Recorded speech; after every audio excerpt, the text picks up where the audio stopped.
설날이 되면은 사람들마다 관심의 내용들이 다릅니다.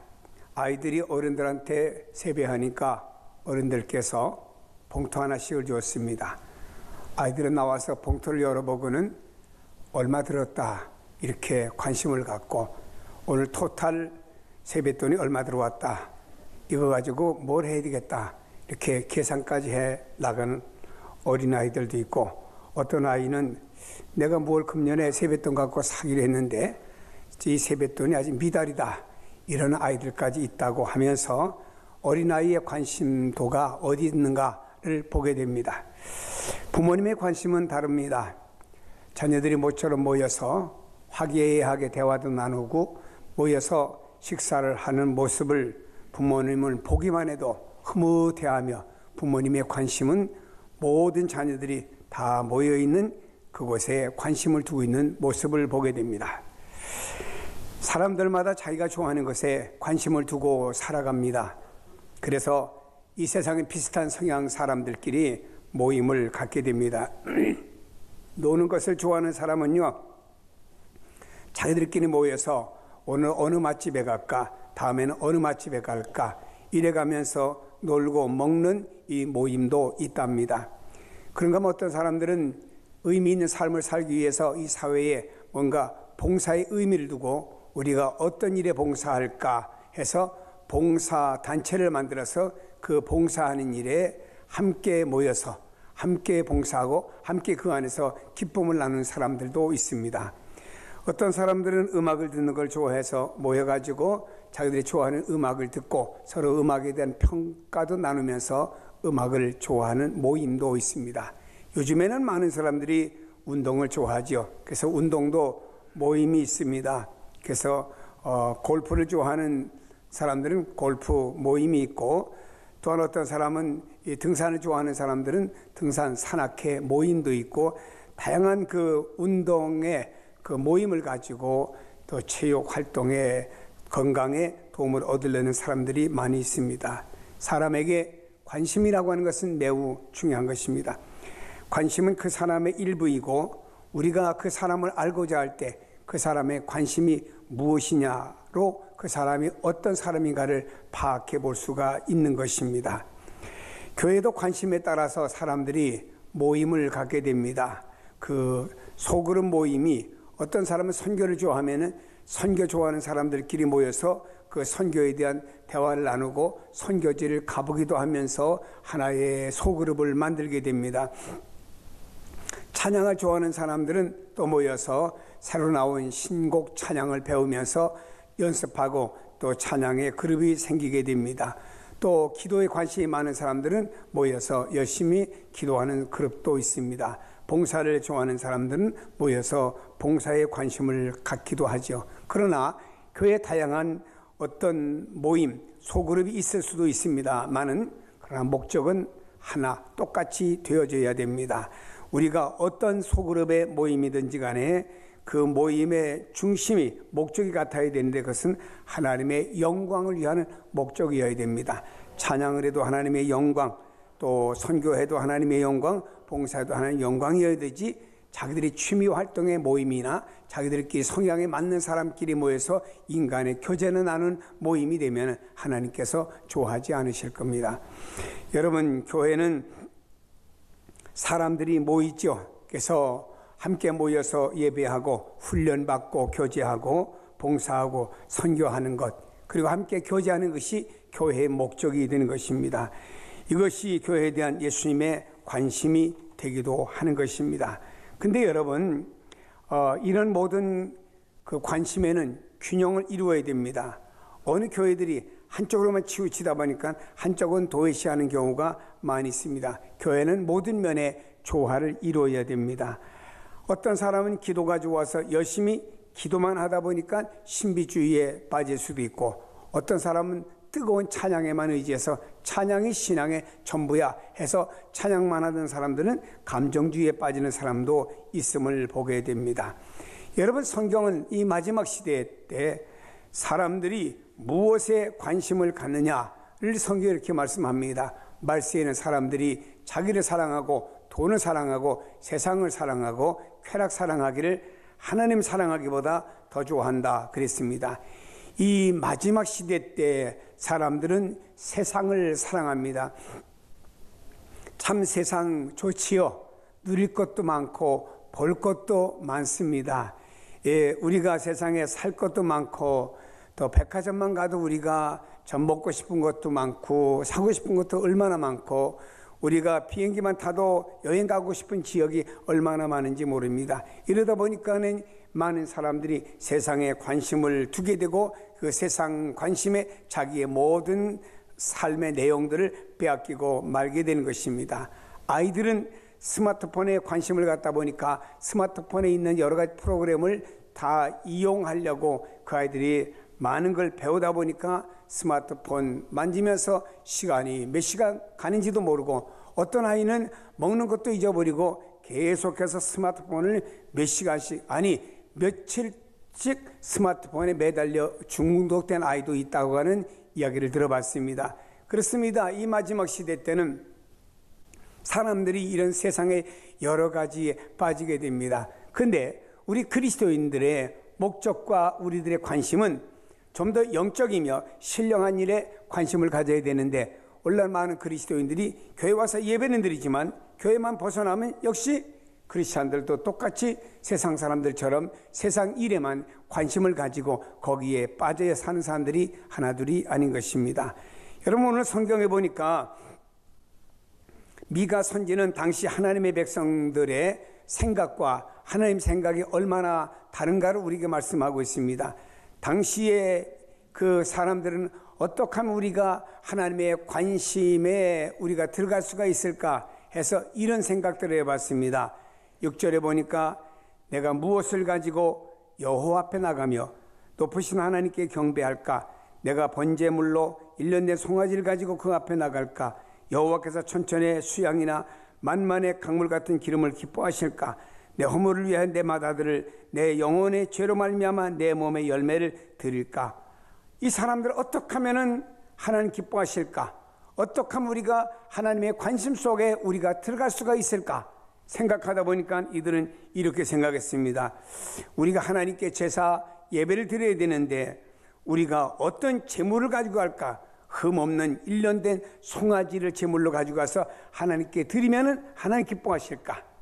아니 천천의 수양과 만만의 강물 같은 기름을 가지고 가서 많은 번제를 꾸준히 하나님께 드리면 하나님 기뻐하실까? 아니면 내 죄 때문에 내 집에 있는 내 맏아들을 당시에 보면은 우상 문화에 보면은 몰렉 신에게 이 사람들은 자기의 맏아들을 잡아서 제물로 드리는 이런 그 이방 그 신앙이 있었습니다. 그런데 가나안 족속에 이러한 이방 신앙에 물들어 가지고 이들도 내 허물을 위해서 이렇게 내 맏아들을 드릴까 이런 생각을 갖게 되었습니다. 아니면 자기 몸에서 나오는 열매로 하나님께 드릴까? 어떻게 해서 우리가 하나님 관심을 가질까? 이렇게 생각하면서 하나님의 관심을 가지려고 했습니다. 그러나 저들은요 회개 없는 좋은 예물만 하나님께 드리려고 했습니다. 우상 숭배에 젖어서 자녀를 불살으려고 하고 있습니다. 이런 이들에게 하나님께서 관심을 갖겠냐 이 말이에요. 자기들은 하나님의 관심을 갖기 위해서 이러저러한 일을 하는지 몰라도 하나님이 그 백성들에게 관심을 갖겠냐 이 말입니다. 여기에 보면 이 사람들의 관심 가졌던 것과 하나님의 관심이 전혀 다른 모습이었음을 우리가 볼 수가 있습니다. 여러분 신앙에는요 지식이 없는 무조건 신앙이라고 하는 것은 아주 위험한 것입니다. 우리가 왜 사람들이 이단에 빠지고 신앙이 왜 잘못될까? 그들은 신앙에 대한 지식이 없고 무조건 신앙을 가질 때 위험하다라고 하는 것입니다. 저들은 무조건 그냥 교회 나옵니다. 하나님에 대한 지식, 예수 그리스도에 대한 지식 아무것도 없습니다. 그냥 무조건 나옵니다. 이것이 오히려 나의 신앙에 잘못된 것을 받아들일 수 있는 길로 갈 수도 있다라고 하는 것입니다. 사람들이 이렇게 생각을 해요. 여기 있는 이 미가의 시대 사람들이 나름대로의 이렇게 하면 하나님 좋아하실까? 나름대로 이렇게 하면 하나님 좋아하실까? 이렇게 나름대로의 신앙에 자기 자신들이 빠진 것입니다. 여러분, 이것은 우리가 위험한 것이요, 나름대로 내 생각에 내 방법에 이렇게 하면 하나님 기뻐하시겠지라고 하면서 우리가 살아가는 삶과 나타나는 어떤 것들이 위험할 수가 있습니다. 왜냐? 주관적인 신앙보다 하나님께서 나를 통하여 무엇을 의도하시고 무엇을 요구하는지를 우리를 모르면서 주관적인 신앙에 빠져서 이쯤 되면 괜찮겠지, 이쯤 내가 살고 이쯤 내가 신앙생활하면 되겠지라고 하는 이런 속에 빠지는 주관적인 신앙이 얼마나 위험하냐라고 하는 것을 우리에게 말씀해 주고 있습니다. 여러분, 여기 있었던 이스라엘 백성들의 관심과 하나님의 관심은 전혀 달랐습니다. 하나님께서는 이렇게 이스라엘 백성들에게 말씀하고 있습니다. 사람아, 주께서 선한 것이 무엇임을 내게 보이셨나니 여호와께서 내게 구하시는 것은 오직 정의를 행하며 인자를 사랑하며 겸손하게 내 하나님과 함께 행하는 것이 아니냐라고 그랬습니다. 하나님의 관심과 또 사람의 관심이 이렇게 다를 수가 있을까? 하나님께서 원하시는 것은 저 백성들이 무엇을 가지고 하나님 앞에 나오느냐가 아니었습니다. 백성들이 어떤 마음으로 어떤 모습으로 살아가느냐가 중요한 것이었습니다. 저들이 하나님을 섬긴다고 하면서 우상 숭배를 했습니다. 가난한 자들의 것을 빼앗아 배불렸습니다. 저울에 눈금을 속여 불을 축적해 왔습니다. 사랑하는 여러분요, 오늘 이 말씀을 보면서 진정 오늘 살아가는 우리에게 하나님께서 어떤 관심을 가지고 살아가라고 말씀하는지를 보아야 되겠습니다. 성경은 말씀하고 있습니다. 오직 정의를 행하여야 한다고 말씀하고 있습니다. 우리 하나님을 볼 때 하나님은 사랑과 공의의 하나님이신데 우리 하나님을 공의의 하나님만 바라보고 또 사랑을 도외시한다든지 아니면 사랑의 하나님만 바라보고 공의를 무시해도 안 됩니다. 이것이 조화를 이루어야 됩니다. 하나님은 공의와 사랑의 하나님이시지만 하나님의 공의로운 성품을 본받아야 됩니다. 하나님의 공의로우신 의로운 성품을 본받아야 된다 이 말입니다. 하나님 앞에 올바른 삶을 살아 행하는 것, 이것이 우리에게 중요한 것이죠. 정치인들이 말입니다. 정치 어떤 헤드의 머리에 있다가 왜 자기의 정치의 시한부가 끝나면은 사법에 다 불려갑니까? 뭔가 하나님 앞에서 공의롭게 행하지 못했다라고 하는 증거 중에 하나가 아니겠습니까? 오늘 오직 정의를 행하면 하는 것은 의로워야 된다 이 말입니다. 바르게 서 있어야 된다는 말입니다. 바른 관계를 가져야 된다는 말입니다. 예수님께서 산상수훈에 이렇게 말씀하십니다.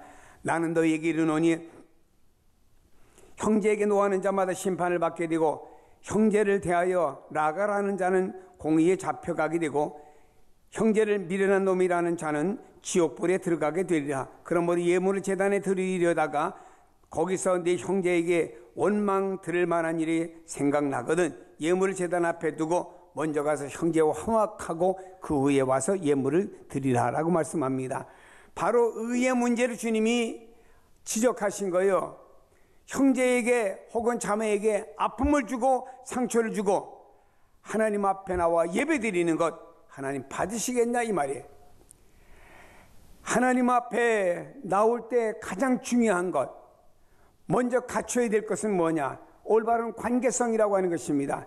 재물을 하나님 앞에 드리려고 하다가 형제나 자매에게 불화한 어떤 일이 떠오르거든 재물을 제단 앞에 내놓고 먼저 가서 형제와 그리고 자매와 화목하고 와서 재물을 내게 바치라 이런 말씀입니다. 우리는 여기 성경에 보니까 형제와 자매와 불화하고 원수지고 이래가면서 하나님 앞에 나와 드려지는 예배는 하나님 앞에 온전한 예배로 하나님께서 받지 않는다 이 말입니다. 먼저 우리는 가서 그 형제와 자매에게 잘못된 관계성을 회복하고 와서 하나님 앞에 드려지는 예배만이 온전히 하나님께서 받으시는 연락하시는 예배가 된다라고 하는 말씀입니다. 그런데 사람들은 이상해요. 이 땅에서 하나님과의 관계와 인간의 관계를 별개로 범하는 별개로 생각하는 오류를 범하게 돼요. 하나님 앞에는 내가 이런 관계를 갖고 내가 인간은 인간이기 때문에 내가 이렇게 원수도 지고 불안 일도 생길 수 있고 이래가면서 하나님과 인간과의 관계를 별개로 취급하다 보니까 부모와 형제와 불화하면서 하나님께 형통하기를 원하는 사람도 있고, 그래서 어떻게 재물을 드릴까, 어떻게 하면 하나님께 나아갈까, 이것만 생각을 하는 것입니다. 그러나 하나님은 달리 말씀하십니다. 나의 관심은 재물이 아니다. 먼저 너희가 정의를 행하는 것이다 라고 말씀하고 있습니다. 우리가 먼저 구해야 할 것이 무엇인가요? 오직 정의를 행하며 하나님께 예배자의 바른 올바른 삶이 이어지는 예배가 되어야 됩니다. 찬양은 잘하고 예배는 안 빠지는데 삶이 올바르지 않으면 안 된다 이 말입니다. 삶이 의로운 올바른 삶으로 뒷받침되면서 하나님께 예배를 드려질 때 그 예배를 하나님 받으신다라고 하는 것입니다. 성도 여러분, 세상은 불의해도 예수 믿는 우리는 의롭게 살아가야 됩니다. 다르게 살아가야 됩니다. 그래야만이 하나님의 관심이 우리에게 있는 거예요. 세상에 불의하다고 나도 불의해서 되겠습니까? 성경에 보니까 요셉이라는 사람이 애굽에 팔려가 남의 집에 종살이하게 되었습니다. 그 남의 집에 종살이하면서 사람 앞에 살아가지 않았어요. 하나님 앞에서 믿음의 사람으로 어떻게 사는 것이 의로운 삶인가를 살아가니까 사람에게도 인정을 받게 해줬습니다. 그래서 보디발 장군 가정의 총무가 되었죠. 그가 보디발 장군 그 부인의 이성적인 유혹을 그가 뿌리쳤어요. 적당주의로 살아가면 되잖아요. 자기가 그 가정에서 그 마님한테 잘 보여야만이 미래가 있는데, 그러나 그는 그게 중요한 것이 아니었습니다. 나는 누가 뭐라고 해도 여기서 내가 의롭게 살아가야 된다, 바르게 살아가야 된다, 하나님 앞에 의와 바름이 이것이다 라고 하는 건 그것 때문에 억울하게 감옥까지 갔습니다. 그러나 하나님은 이렇게 의롭게 바르게 살았던 요셉이라고 하는 사람을 세워서 애굽의 임금 다음가는 국무총리로 그를 세워주신 줄로 믿습니다. 세상 불의해도 우리는 의롭게 살아가야 됩니다. 세상의 유익을 위해서 불의하게 살아갈 것이 아닙니다.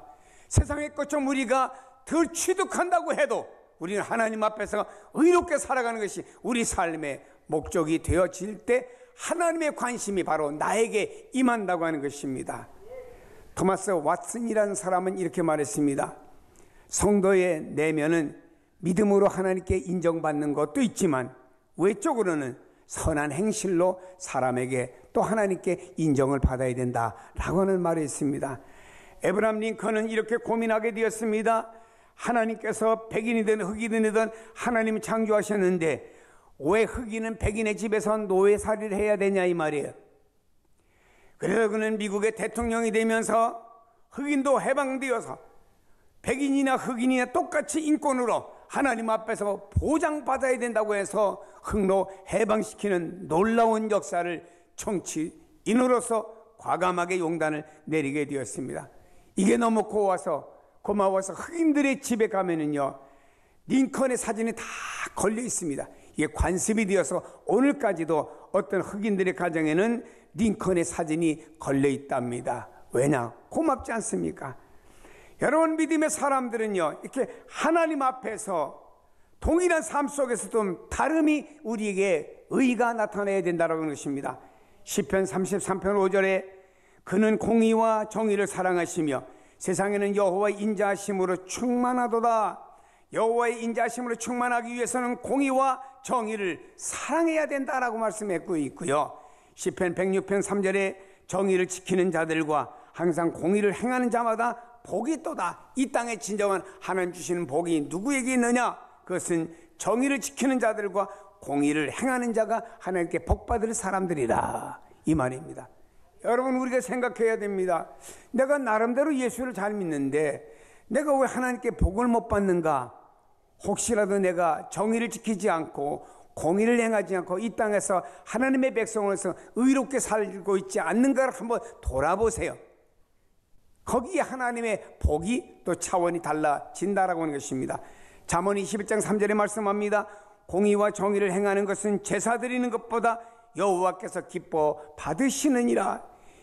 인간이 추구해야 될 절대가치, 또 하나님의 말씀에 실천을 두지 아니하고 외식적인 재물을 드리려고 하는 데만 관심을 두지 말고 내가 의를 행하려고 애를 쓰면 거기 하나님을 기쁘시게 하기 때문에 하나님께서 그 사람을 기쁘게 받는다 이 말입니다.